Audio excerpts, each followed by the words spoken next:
Merhabalar, Yüksel'le örgülere hoş geldiniz. Altıgen motifli güzel bir hırka çalışması yapacağız. Ben 2 tane altıgen motif ördüm. Hatta bir tanesini şöyle kol ve ön ve arka orta olan kısma ilave örgülerini de ördüm. Hemen hemen tamamlandı. Sadece iki tarafı da bitirdikten sonra alt kısma ilave örgüler yapacağız. Bunu bu şekilde tamamladım. Aynen bunun gibi altıgen motif örerek. 2 tane örüyoruz. Ben biraz farklı çalışıyorum. Çünkü şimdi bu altıgen motifi örerken hep aynı yönde ilerleyerek çalışılıyor genelde. Motif o şekilde çalışılıyor fakat hırka söz konusu olduğunda ilave örgüler yapıyoruz. Motifi şöyle birleştiriyoruz bakın. Şu bir ucu yakalıyoruz ve onun devamı olan şöyle diğer tarafı üst üste getiriyoruz şöyle. Bu ortaya çıkan şekil bir kenarı ön ve arka orta oluyor. Diğeri de kol. Şurası da omuz, boyun, omuz, kol. Bu ortaya çıkan şekil üzerinden ilave örgüler yapıyoruz. İşte kola ilave örgü yapıyoruz. Arka ve ön kısma ilave örgü yapıyoruz. İstediğimiz bedene gelene kadar ve alt kısma ilave örgüler yapıyoruz. Şimdi bu ilave örgüler yaparken kol haricinde motifi döne döne örersek eğer şöyle tek yönde şöyle başladığımız gibi şuradan hiç örgüyü çevirmeden aynı yönde örmeye devam edersek farklı bir görüntü elde ediyoruz. Çevire çevire örersek de farklı bir görüntü. Aynı desen ama ikisi de çok farklı bir görüntü oluyor. Ben örgüyü çevire çevire ördüm. Yani motifi sırayı tamamladım, örgüyü çevirdim. Düz bir şekilde ilerlersem ne oluyor? Niye çevirerek ördüm? Şöyle şu ilave örgüleri sıra sıra örüyoruz. Gide gele örüyoruz. Burada farklı bir görüntü oluyor. Hadi bunu kolda yuvarlak çalışabiliriz motifte yaptığımız gibi. Ama şu kısımlarda ve alt kısımda ördüğümüz örgüleri gide gele öreceğimiz için bu örgüyle hep aynı yönde ördüğümüz motif birbirini tutmaz görüntüsü. Yani görüntü bütünlüğünü oluşturmak için daha baştan motife başlarken örgüyü çevire çevire örmek istedim ki buradaki görüntüyle ilave örgülerin görüntüsü birbirine uysun. Şimdi örmeye başlayınca daha iyi anlaşılacak durum. Yani şuradaki sonradan yaptığımız ilave örgüler ve motifi örerken gösterdiği yani bir düz bir ters bir düz bir ters görüntü burayla örtüşüyor. Yoksa dediğim gibi hep aynı yönde örüp motifi tamamladıktan sonra yapacak olduğumuz ilave örgüler aynı desen fakat farklı görüntü oluşturuyor. Ben de bunu istemedim. O yüzden daha motife başlarken örgüyü hep çevire çevire ördüm ki görüntü bütünlüğünü sağlamak için. Umarım anlatabilmişimdir. Şimdi açık renk bir ipte şöyle beyaz bir ipte çalışalım motifi daha anlaşılır olması açısından. Alize Burcum batik ip kullandım ama bu bir reklam değildir kesinlikle. Ve 8 milim tığ kullanıyorum. Umarım gözüküyordur. 8 milim. Şimdi şu açık renkle hemen örgümüze anlatmaya çalışayım. Şöyle sihirli halka içine trabzanlar öreceğiz.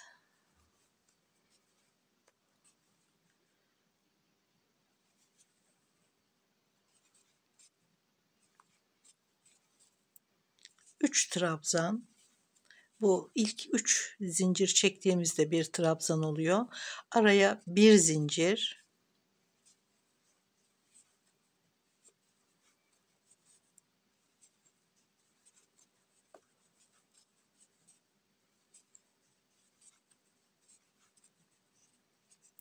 Araya bir zincir,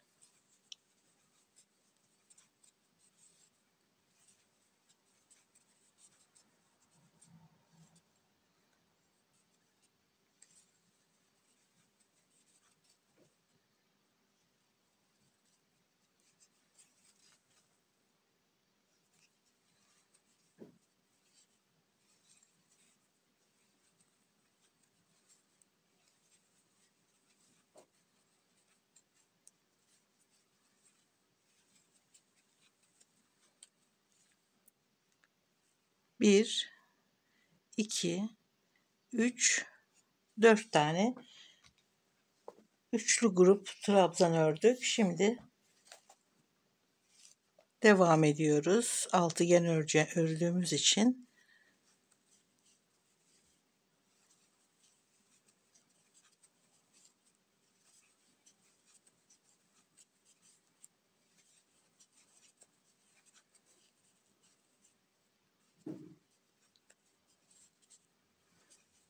Üç trabzan, bir zincir, 3 trabzan, bir zincir, 6 tane grup örüyoruz. 1, 2, 3, 4, 5 ve 6. Şimdi bir üst sıraya çıkabilmek için önce şu zemini hazırlıyoruz. Burada hiç zincir çekmiyorum çünkü ufak aralıklar yaptık. Sadece bir zincirden oluşan ufak aralıklar yaptık. Buradaki aralık da ufak olması gerekiyor. O yüzden hiç zincir çekmiyorum. Tığın üzerine dolayıp 3 zincirin üçüncüsüne, yani en tepedekine batıp şöyle bir topluyorum. Burada da ufak bir aralık oluyor. Buradaki sihirli halkayı da iyice kapatabiliriz. Şimdi normalde motif gene 3 trabzan örüp yarım köşeyi yapıp devam etmemiz gerekiyor. Gene aynı yönde. Ama dediğim gibi görüntü bütünlüğünü yakalayabilmek için daha motifi örerken çevirerek örüyorum. Yani şöyle tekrar ters yöne örüyoruz. 3 zincir. Buraya yarım köşe örüyoruz. Şu hazırladığımız köşeye.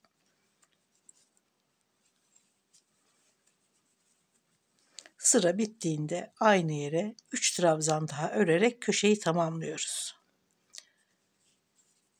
Araya hiç zincir çekmeden diğer köşeye geçiyoruz.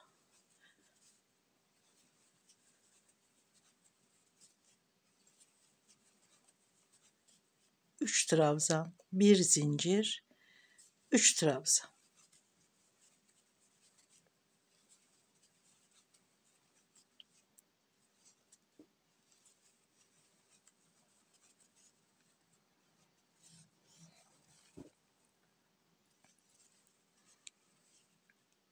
Diğer köşeye geçiyoruz.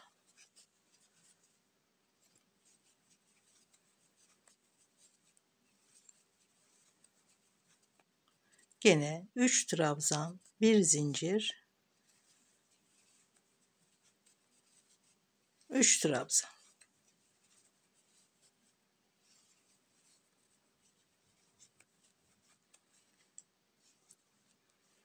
Diğer köşelere de aynen 3 trabzan, bir zincir, 3 trabzan örerek başladığımız noktaya geliyoruz.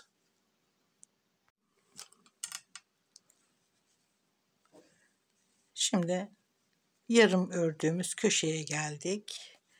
Aynı köşenin içine 3 trabzan,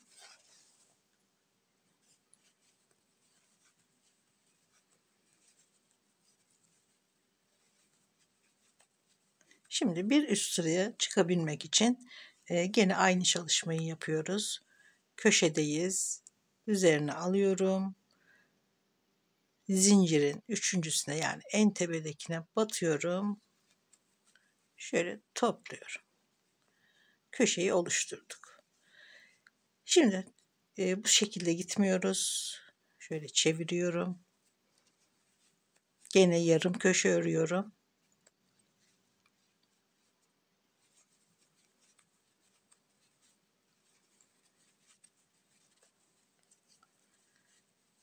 Şimdi köşelerin arasında şimdi boşluklar oluştu.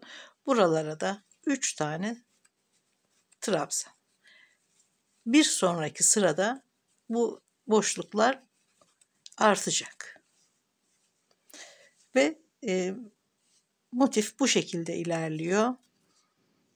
Araya hiç zincir çekmiyoruz. Köşeye geldik.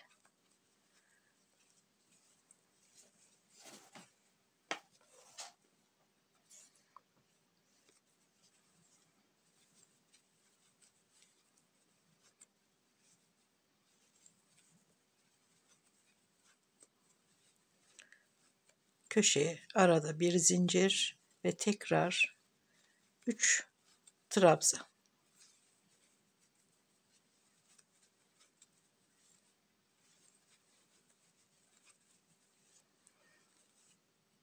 Şöyle köşelerin arasında oluşan boşluğa da 3 tane trabzan.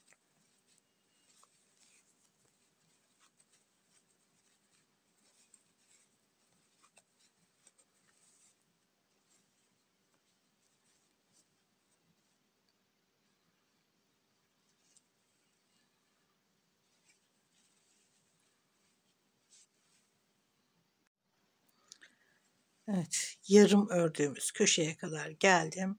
Şimdi 3 trabzan daha ördüm. Gene köşe oluşturup bir üst sıraya çıkıyoruz. Hiç zincir çekmeden doluyorum ve topluyorum. Köşeyi oluşturduk. Gene bu köşe içinden başlayacağız yarım trabzan örerek, aynen diğer sıraları ördüğümüz gibi. Bakın burada şimdi 2 tane boşluk var. Buralara da 3'er trabzan, aynı burada ördüğümüz gibi. Ama tabii ki sırayı ben çeviriyorum, ama isterseniz aynı yönde de örerek devam edebilirsiniz. Ben bu ek örgülerdeki görüntü bütünlüğünü sağlamak için şöyle çevirerek örüyorum. Ama örgü değişmiyor. Aynen. Düz, yani aynı yönde de örsek gene yarım köşeyle başlıyoruz aynı yerden. Çevirsek de aynı yerden gene yarım köşeyle başlıyoruz. Değişen bir şey olmuyor bu açıdan. Gene yarım köşe, araya hiç zincir çekmiyoruz. Boşluklara 3 trabzan.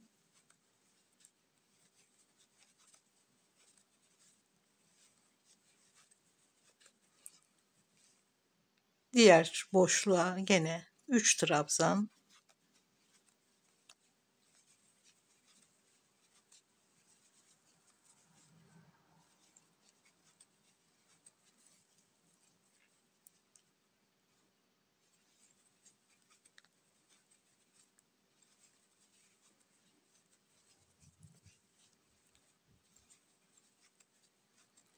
Köşeye arada bir zincir, tekrar aynı köşeye 3 trabzan.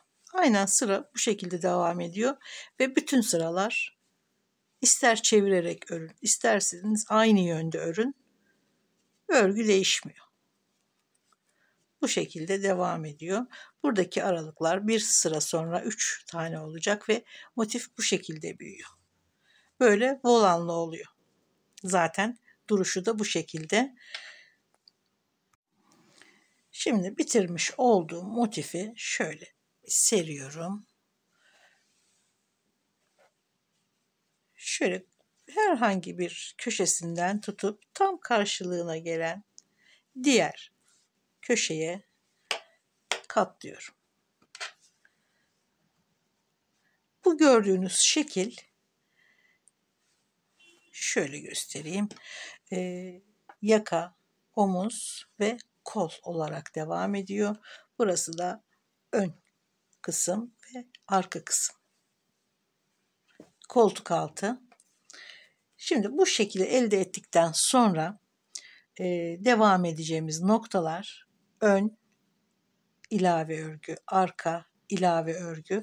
Ben burada bir sıra hem birleştireceğim hem şu kolun üstü, yani yakadan itibaren kolun ucuna kadar bir sıra öreceğim ve diğer arka kısımla birleştirerek. Sonra kol ne kadar uzunlukta istiyorsam o kadar devam edeceğim. Yani ilave örgüler yapıyoruz. Bu örgüde benim ölçü olarak baz aldığım kol ölçüsü. Kolu ne kadar geniş örmek istiyorsanız o ölçüden 2 santim kadar daha eksik tutun. Yani şu tabii yarısından bahsediyorum kolun. 15-20 santim örüyorsanız 18 santim örün. Ben şöyle göstereyim ölçüyü. Yani burada bir sıra daha örüleceği için 2 santim kadar fark edecek bu kalın ipler ve kalın tığlarla 2 santim kadar fark ediyor çünkü. 19 santime yakın. Bir sıra daha yaptığım zaman tam istediğim ölçüye ulaşacağım. Siz de bu şekilde önce kol genişliğini ne kadar öreceksiniz onu belirleyin. Ondan 2 santim, tabii böyle kalın çalışacaksınız. İnce ip çalışacaksınız. 1 santim yeterli. Şöyle sıraya tutarsınız. Kaç santim olduğunu 2 santim. Bende 2 santim fark ediyor her sıra. Siz de ona göre eksik örersiniz bir sıra kadar. Burada son ördüğümüz birleştirme örgüsüyle kol genişliğini tamamlıyoruz. Ben motifi istediğim kol genişliğine ulaşana kadar ördüm. Zaten burada ilave örgülerle istediğiniz beden ölçüsüne ulaşabiliyoruz. Ya da kol uzunluğuna ya da ne kadar uzun olmasını istediğimiz ölçüye kadar zaten ilave örgülerle ulaşıyoruz. Önemli olan burada kol ölçüsünü yakalamak. Ben kol ölçüsünü yakaladıktan sonra bıraktım motifi örmeyi. Şurada son bir sırada birleştirirken 2 santim daha genişleyecek. Sonrasında ne kadar uzun istiyorsanız o kadar kola ilave yapıyoruz. Ne kadar beden genişliğini istiyorsanız o kadar ilave yapıyoruz. Ve ne kadar uzun istiyorsak o kadar ilave yapıyoruz. Yani ilave örgülerle bedeni yakaladığımız için önemli olan benim için tabii ki kol ölçüsü. Şimdi diğer parçada da aynı şekilde çalıştım. Şurada. Tabii kol lastiğini daha çalışmadım. Önce örgüyü bitirelim. Bakın burada ilave örgüler var. Şuraya kadar, şu köşeye zaten gözüküyor. Buraya kadar motif devam etti. Sonrasında 1, 2, 3, 4, 5, 6 tane sıra örmüş. Beden ölçüsünü yakalayabilmek için onu da hemen göstereyim ne kadar örmüşüm.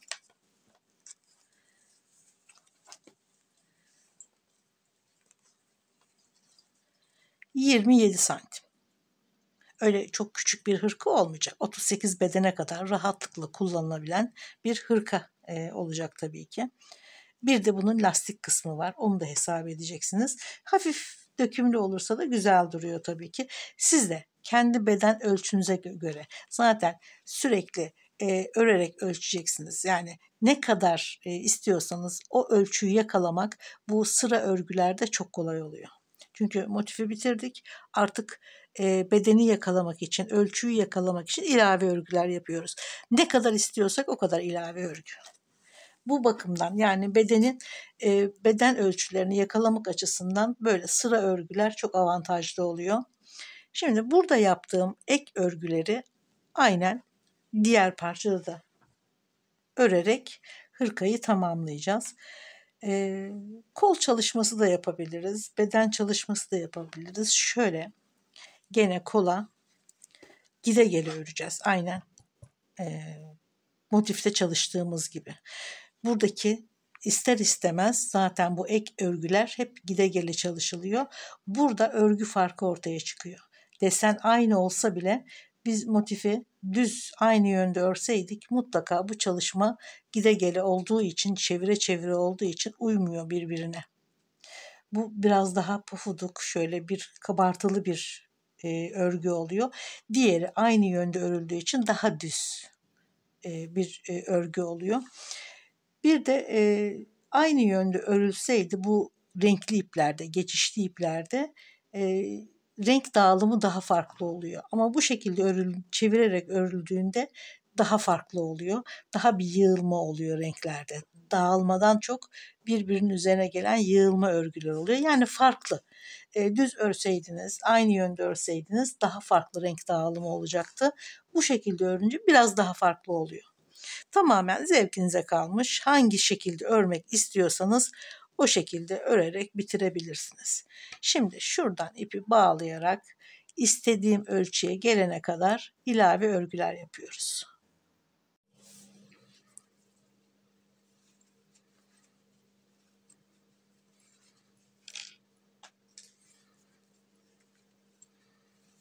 Burayı örelim.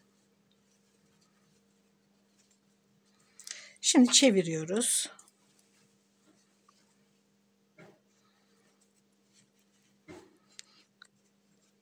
Gene 3 zincir boşluğa geçiyorum. Boşluklara 3'er trabzan örerek sıra çıkışlarında 3 zincirle dönerek kol uzunluğunu ne kadar istiyorsanız o ölçüye gelene kadar bu ilave sıralara devam ediyoruz.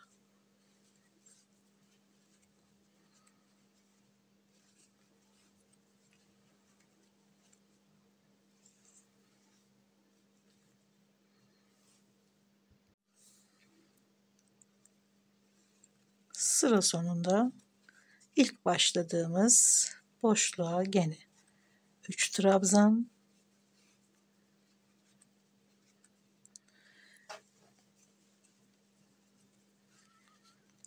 gene 3 zincir ve diğer boşluğa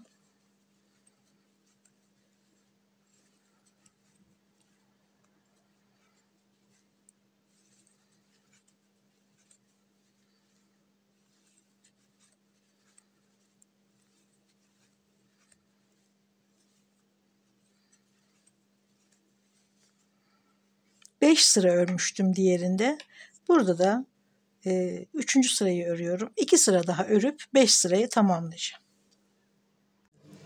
Evet, istediğim kadar yani 5 sıra ördüm. Siz de ne kadar uzunlukta istiyorsanız o kadar ilave yapacaksınız ya da hiç yapmayacaksınız. Sizin zevkinize kalmış. İlk ördüğüm parçanın kol eklemesini tamamladım.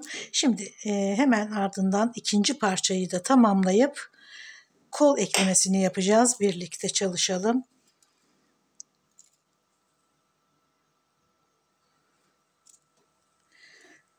Uzunluğu için ek sıralarımızı ördükten sonra hiç ipi koparmıyoruz ve devam ediyoruz.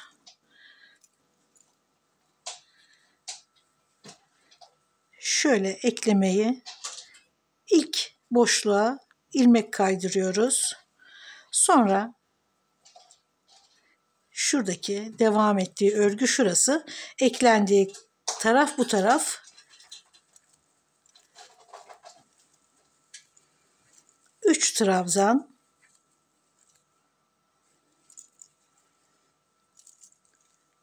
karşı taraftan bir ilmek kaydırıyoruz boşluktan. Sonra tekrar trabzan ördüğümüz boşluğun hemen yanındakine gene 3 tane trabzan.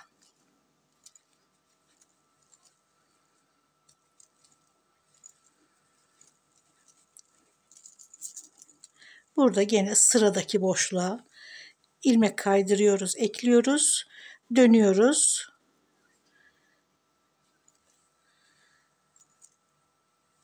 Boşluğa 3 trabzan. Burada bir ilmek kaydırıyoruz. Gene karşıda boşluğa 3 trabzan.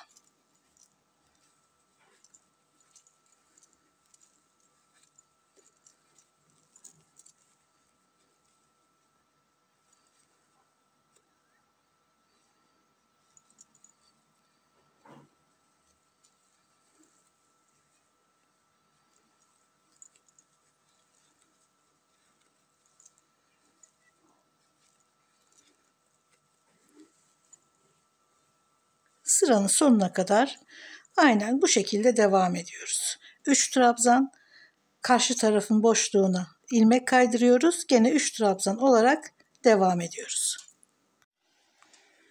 Bedenin her iki yarısında kol eklemelerini tamamladık.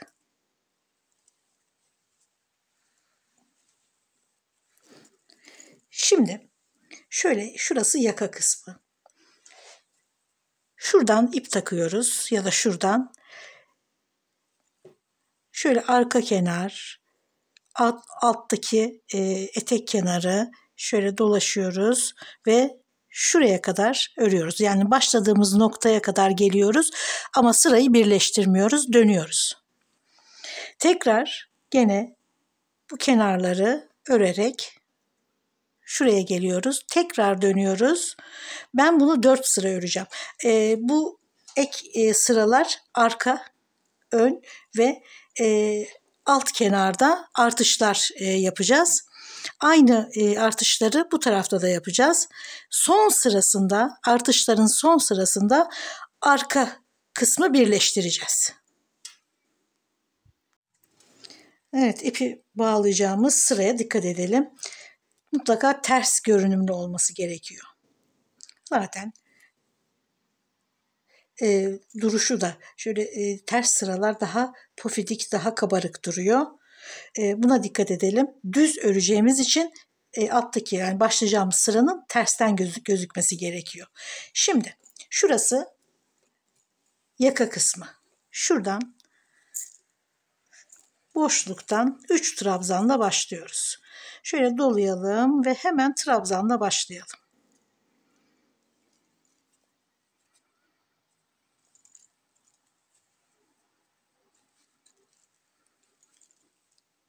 Üç trabzan,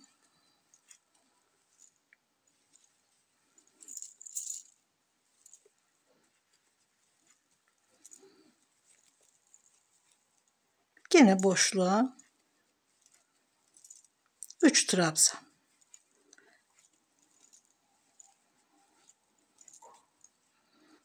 Devam ediyorum.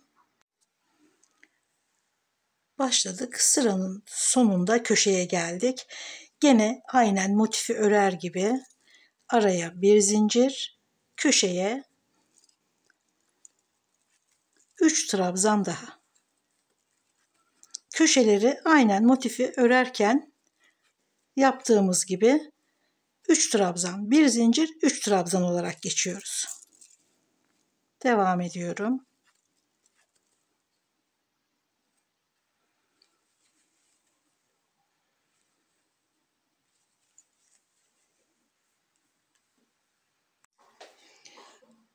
Evet, şuradan başlamıştık. Şöyle köşeye gene aynen 3 trabzan, bir zincir, 3 trabzan devam ettim. Aynı bu köşede de 3 trabzan, bir zincir, 3 trabzan olarak devam ettim. Şurada başladığımız noktanın hemen yanındaki boşlukta tamamladım. Şimdi çeviriyorum.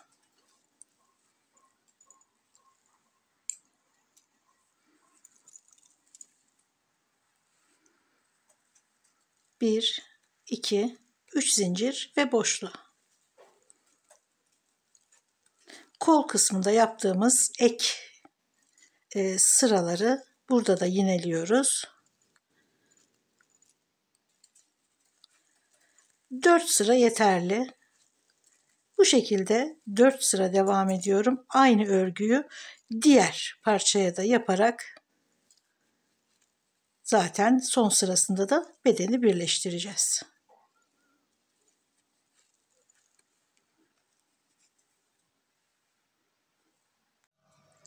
Şimdi bu tarafa da aynı örgüyü yaparken başlangıcını tekrar göstereyim. Şöyle bir ilmek hazırlıyoruz. Şurası tam omuz ek yeri. Bu ek yerinin şuradaki trabzanın içine batıyorum. Ve ipi bağlıyorum. Bakın şurası ek yeri. şurada ve karşılıklı burada köşeler var. Şuradaki trabzanın hemen üzerinden 3 tane zincir ve hemen ilk boşluğa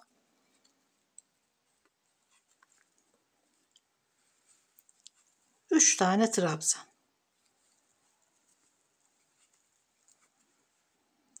Ve bütün boşluklara 3'er trabzan yaparak devam ediyoruz. Şuradaki boşluğa kadar bunu devam edeceğiz.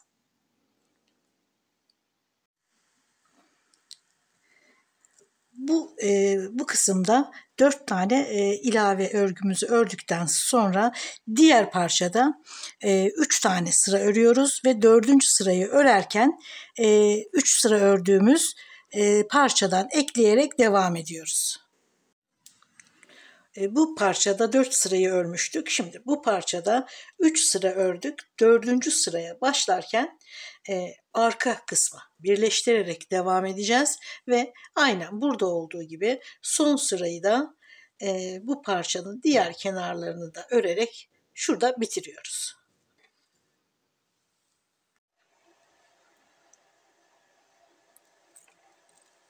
Şöyle karşı sıranın ilk şu boşluğuna ilk 4. sıranın başlangıcını yapıyoruz. Sırayı buraya karşı boşluğa bağladık. Hemen 3 trabzan.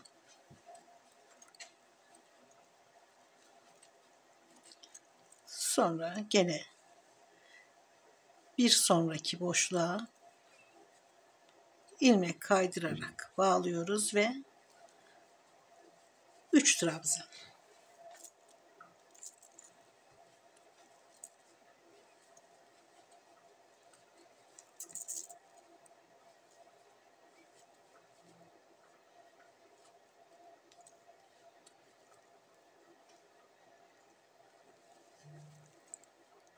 Bir sonraki boşluğa ilmek kaydırıyoruz, ekliyoruz ve gene 3 trabzan.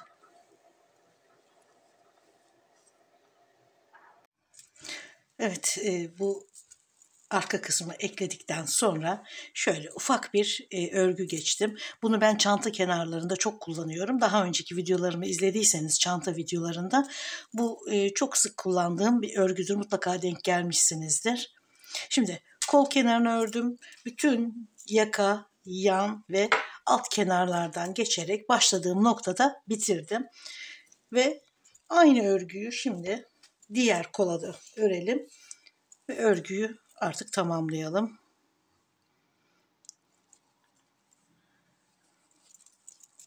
Ters sık iğne. Şöyle köşeden bir sık iğne örüyorum ve bu tarafa doğru değil, bu tarafa doğru ters örüyoruz. Güzel bir şekil ortaya çıkıyor ve çantada çok yakışıyor ama bunda da güzel olacağını düşünüyorum.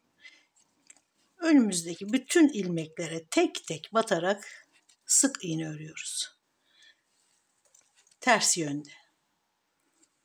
Her ilmeğe batarak şöyle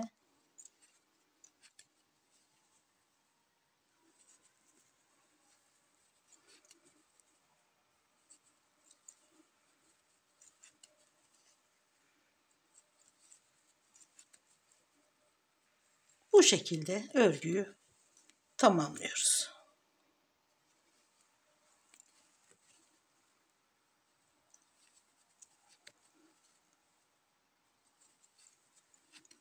Buralarda örerken de bakın ilmeklerin içine boşluğa, sonra şu yaka kısmında da